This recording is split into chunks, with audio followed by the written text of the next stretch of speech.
একটি স্নিগ্ধ সুন্দর সকালে আবার সবাইকে স্বাগত জানিয়ে শুরু করছি আজকের নতুন একটি ব্লগ।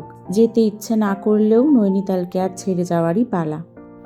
আগের ভিডিওগুলোতে বেশ কিছু ইনফরমেশন শেয়ার করেছি নৈনিতাল সম্পর্কে, তবে যেগুলো করা হয়নি আজকের ভিডিওতে আমি দিয়ে দিচ্ছি। তোমরা শেষ অবধি ভিডিওটি দেখতে থাকো।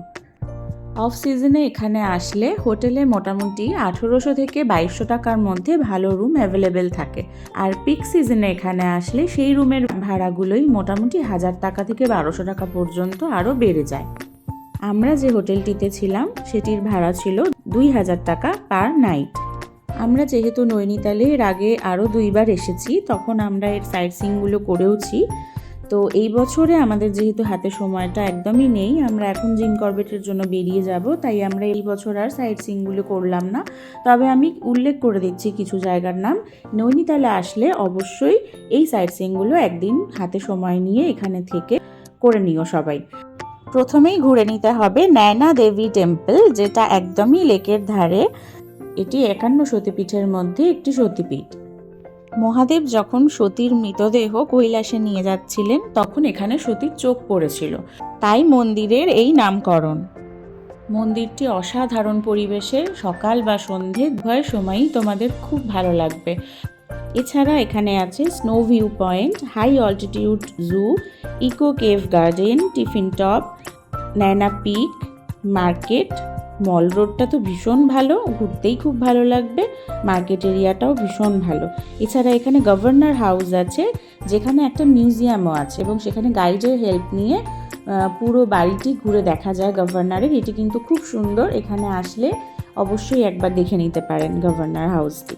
এটি কিন্তু নৈনিতালের রাজভবন হিসেবেও পরিচিত, এবং এই বিল্ডিংটির ভিতর 122টি রুম আছে। আপনি যদি গাইড নিয়ে ঘোরেন তাহলে 122টি রুম কিন্তু সুন্দরভাবে ঘুরিয়ে দেখাবে, এবং ভিতরের মিউজিয়ামটিও দেখাবে। এখানে কিন্তু ঋত্বিকের কোই মিল গায়া সিনেমার একটু ছোট্ট ক্লিপিংস শুটিংও হয়েছে।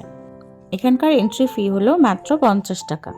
আমরা সকালে একদম রেডি হয়ে চলে এসেছি ব্রেকফাস্ট করার জন্য, এবং এই রেস্টুরেন্টটি লেকের ধারে একদম মল রোডের ওপরেই রয়েছে।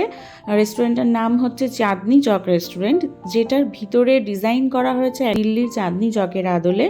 এখানকার খাবারও বেশ টেস্টি ছিল, এবং ঢুকেই এত সুন্দর অ্যাম্বিয়েন্স, যেন মনে হচ্ছে এটা সত্যি দিল্লির চাঁদনি চক। এত সুন্দর করে বানানো স্ট্যাচুগুলো, গাছ এবং চাঁদনি চকের বিভিন্ন দোকান সবই সিমেন্টিং করে বাঁধানো, অনেক স্ট্যাচু বাঁধানো, কিন্তু পুরোটাই দেখে মনে হচ্ছে এটা সত্যি দিল্লির চাঁদনি চক। আমরা কখনো নৈনিতাল গেলে একবার ট্রাই অবশ্যই করতে পারো।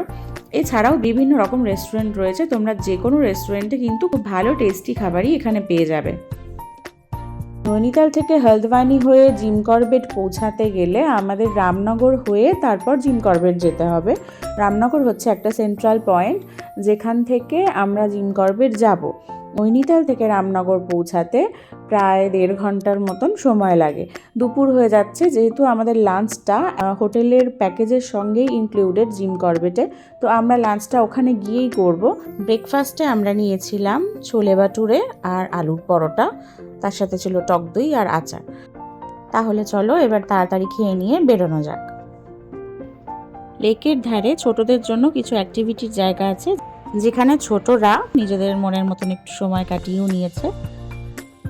তাহলে চলো নৈনিতালের পর্ব এখানেই শেষ করছি। দেখা হবে আগামী পর্বে একদম জিম করবেটে।